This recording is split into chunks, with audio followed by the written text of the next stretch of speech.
नमस्कार, मैं हूं पवन कुमार चौधरी। आप जुड़ चुके हैं स्टार ब्लू न्यूज़ साप्ताहिक समाचार पत्र के डिजिटल प्लेटफॉर्म से। हमारे साथ मुंगेर विधानसभा क्षेत्र से जनसुराज पार्टी के कार्यकर्ता हैं बबलू कुमार जी। बबलू जी, जनसुराज पार्टी से आप जुड़े हैं। जनसुराज पार्टी की ओर से जो दावे किए जा रहे हैं, जो तैयारियां चल रही है 2025 विधानसभा चुनाव के मद्देनज़र, यह तैयारियां किस तरह से कारगर लगती है? बहुत कारगर है, बहुत अच्छे तरीके से है। और ये व्यवस्था में आने के बाद समझिए लोगों का पलायन और लोगों का रोज़गार, इसे सबको वो सुविधा जो मिलेगी, जो बाहर जाते हैं पलायन, जैसे जीएसटी नंबर या लोकल आदमी यहाँ का है जीएसटी नंबर, ट्रेड लाइसेंस या लोन वगैरह जो नहीं मिलता है, और ये व्यवस्था परिवर्तन होने के बाद ये सब चीज़ जनता के लिए सुविधा आसान हो जाएगा। लोकल लोग बिजनेस करें या बाहर का लोग करें, जब ये व्यवस्था अच्छी होगी तो लोकल के साथ बाहर का भी लोग आएगा। बाहर का लोग जब इन्वेस्ट करेगा तो लोकल को रोज़गार मिलेगा, जिससे बाहर के लोगों को भी रोज़गार मिलेगा।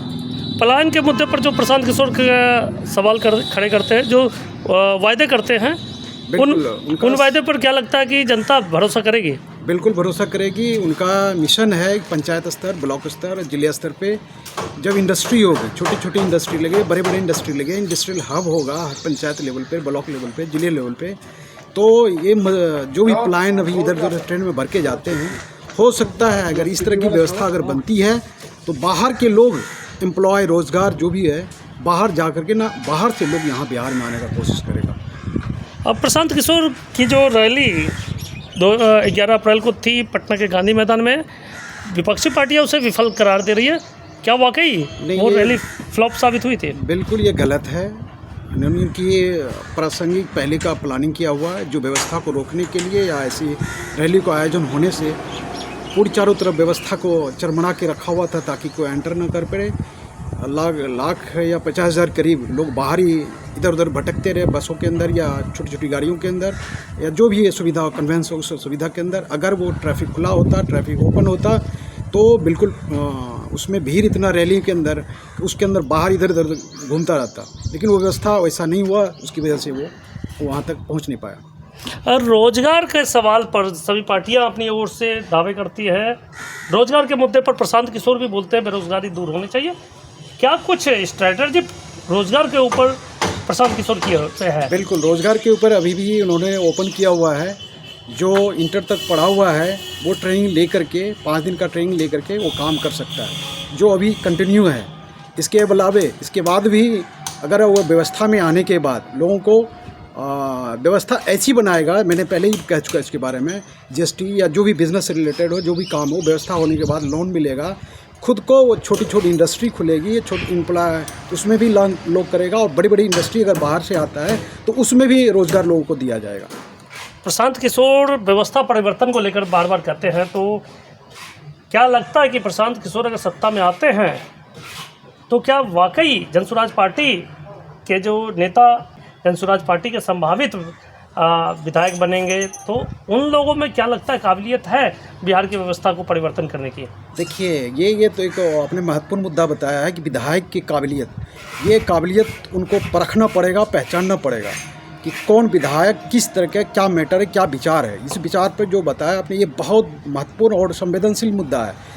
तो ऐसे विधायक को इसको चुन करके निकालना होगा ज़मीन से जुड़े हुए, ताकि जो भी हम लोग हमारे विचार व्यवस्था परिवर्तन करके फिर वहाँ पे सुव्यवस्थित करना, अच्छे से व्यवस्था बनाना, ताकि जीएसटी, ट्रेड लाइसेंस या बैंक से लोन हो, या रोडों का इंफ्रास्ट्रक्चर हो, नाली का इंफ्रास्ट्रक्चर हो, गली का इंफ्रास्ट्रक्चर हो, जो बिजली का सुविधा हो, ये सब मुद्दों पे उठा करके बात करें, और जो भी खराब है, गड्ढा है, जो भी है, उसको क्रियान्वयन करें। इस व्यवस्था परिवर्तन के होने के बाद ये जरूर ध्यान रखा जाएगा। प्रशांत किशोर, क्या लगता है 2025 में अगर जनसुराज पार्टी सत्ता में आती है तो प्रशांत किशोर लगता है कि अगले मुख्यमंत्री बिहार के होंगे? देखिए, इनका अभी इस मुद्दे पे कुछ कहा नहीं जा सकता है। उनका ये है कि हम लोग व्यवस्था में परिवर्तन, हम सहयोग कर रहे हैं, आप लोग काम कीजिए, हमारा गाइडलाइन रहेगा। ये इस मुद्दे पे उनका अपना वो व्यवस्था है, वो इसके बारे में वो बाद में ही बात कर रहे हैं, वही बताएंगे उसके बारे में, मैंने कुछ नहीं कहा इसके बारे में। अब बिना प्रशांत किशोर के सरकार कैसे चलेगा? उनके गाइडलाइन में ही चलेगा। वो गाइडलाइन खुद भी हो सकते हैं या उनके अथॉराइज जो भी होगा वही हो सकता है। चुनाव में 2025 चुनाव में सबसे बड़ा प्रतिद्वंदी जनसुराज के लिए कौन है? महागठबंधन यानी कि इंडिया गठबंधन या एनडीए गठबंधन जिनकी सरकार वर्तमान में बिहार में है, और या जो कई नई पार्टियां आई है, चाहे वो सुखदेव पांडे की हिंद सेना हो या आरसीपी सिंह की जो पार्टी है आशा पार्टी, इन सभी में कौन सा सबसे बड़ा चुनौती है? अभी चुनौती किसी से नहीं है, क्योंकि जनता खुद चुनाव लड़ रही है, इसलिए इसमें कोई चुनौती नहीं दिख रहा है। बस जनता चुनाव लड़ रही है और जनता को ही फैसला करना है वो किसे चुन के बाहर करती है। मतलब प्रशांत किशोर के लिए सबसे ज़्यादा चुनाव में प्रशांत किशोर किस पार्टी या किस गठबंधन के को ध्यान में रखते हुए उसके साथ उसका मुकाबला? नहीं, कोई तो इसमें मुकाबला किसी के गठबंधन या कोई इसके फ्रंट पे अभी कोई नहीं दिख रहा है। जनता जब खुद लड़ती है तो उसके फ्रंट पे कोई नहीं दिखता, वो जनता खुद फैसला करती है, खुद वो चुनती है, खुद वो फैसला करती है। बहुत बहुत धन्यवाद। ये थे जनसुराज पार्टी के मुंगेर विधानसभा क्षेत्र के कार्यकर्ता बबलू कुमार जी, जिन्होंने कहा है कि जनसुराज पार्टी के माध्यम से जनता स्वयं इस बार विधानसभा चुनाव में स्वयं पार्टिसिपेट कर रही है, और जब जनता स्वयं इसमें हिस्सेदारी कर रही है तो वाकई इस चुनाव में प्रशांत किशोर की पार्टी जनसुराज के लिए कोई चुनौती नहीं है, चाहे कोई गठबंधन या कोई पार्टी से उनका कोई मुकाबला नहीं है। और देखना है कि 2025 विधानसभा चुनाव में जनता क्या वाकई जनसुराज को अपना पूरा समर्थन देती है और बिहार में व्यवस्था परिवर्तन का जो सपना है प्रशांत किशोर का, उसे पूरा करने में अपना सहयोग देती है।